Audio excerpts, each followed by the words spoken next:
Corvettes and astronauts, they go together like peanut butter and jelly or apple pie and ice cream. It's a part of American history, and with this new generation of Corvette, we've got a new generation of astronaut to give us his thoughts on the new Corvette and his Corvettes at home too. Captain Scott Kelly, thank you so much for taking some time for us. Astronaut, longtime resident of the International Space Station. Just by way of context, about how many days have you spent in space in your life? Total 520. It's a pretty long time, and a pretty long time to be away from your car. You're a Corvette owner, is that right? Yeah, I've owned 2 Corvettes previously. Can you tell me a little bit about them? Well, I had a 2007 version C6 and then a 2018 C7, so the version before this brand new model. And always been a big Corvette fan. As a kid, I had the Corvette poster on my wall. And later I got to the point where I could get my own, and look forward to maybe getting this one here and when it comes out. Now, when you got back from your really long mission to ISS last time, how long was it until you got to drive your car again after you got back onto solid ground?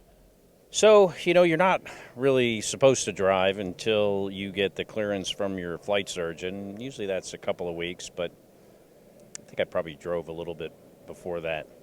Not going to say how soon, though. We won't tell anybody. Now, there's a long history with astronauts and Corvettes, going way back to the Apollo guys. Where does that come from? Where does the record come from? Is it just because the Corvette's a cool car, or is there something more to it? I don't know the whole history, but I think, one of the original Mercury astronauts, maybe possibly Alan Shepard, owned a Corvette, and then somehow that evolved into a relationship with Chevrolet, where the company would lease Corvettes for the original, Mercury, Gemini, Apollo astronauts for, I think, $1 a year. Because of that, and because it's a cool car, and astronauts like to go fast, clearly it's a good car to do that. So that's kind of where that relationship came from. I think eventually government ethics kind of caught up to it, and they don't do that anymore. But maybe they'll start it up again for like retired astronauts that no longer work for NASA. When it comes to launching a car like this, is there any comparison to a launch into space? I mean, the new C8 is going to do 0 to 60 in less than 3 seconds. Is there any comparison between that and going into orbit? Yeah, I think there's a big comparison. This probably tops out somewhere below 200 miles an hour in a rocket, right around 17,500. But if you're going to, drive around on a public road, that's probably fast enough. So you're pretty familiar with the laws of physics and keeping you in orbit and inertia and everything like that. What's the importance of bringing the motor from the front, the traditional place where it's lived in the Corvette forever, into the middle of the car? I think it improves the handling of the car, but I'm not positive on that. But I think it'd probably make it a higher performing car from a handling perspective with the engine behind the driver. I got to ask, are you an automatic or a manual guy? I'm a manual guy. That's the right answer. But I got to ask you, what are your thoughts on the new car going exclusively to a dual clutch transmission?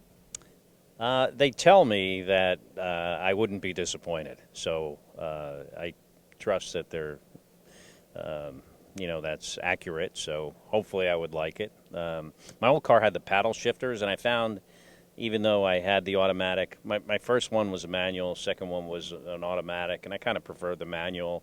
I didn't really use the paddle shifters much, but apparently this car will shift better than you could ever, and there's different modes too you can set, so it'll seem like you're going through a shift range or frequency as if you were doing it yourself.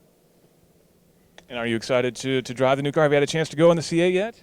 I've been in it. I haven't driven it. Hopefully they're going to let me drive this one home tonight. I doubt it. I'll see if I can ask for some favors for you. Captain Kelly, thank you so much. I have one question last for you. Anything you want to say to flat earthers out there? I try not to say much to them. They are a special group of people, so I try not to engage them too much. But it's a special group indeed. Captain Kelly, thank you for your service. Thank you for everything. All right, watch out, flat earthers. Captain Scott Kelly has no patience for you. Let us know what you think about Captain Kelly or the new Corvette in comments. Don't forget to like and subscribe, and check out theroadshow.com for all the details.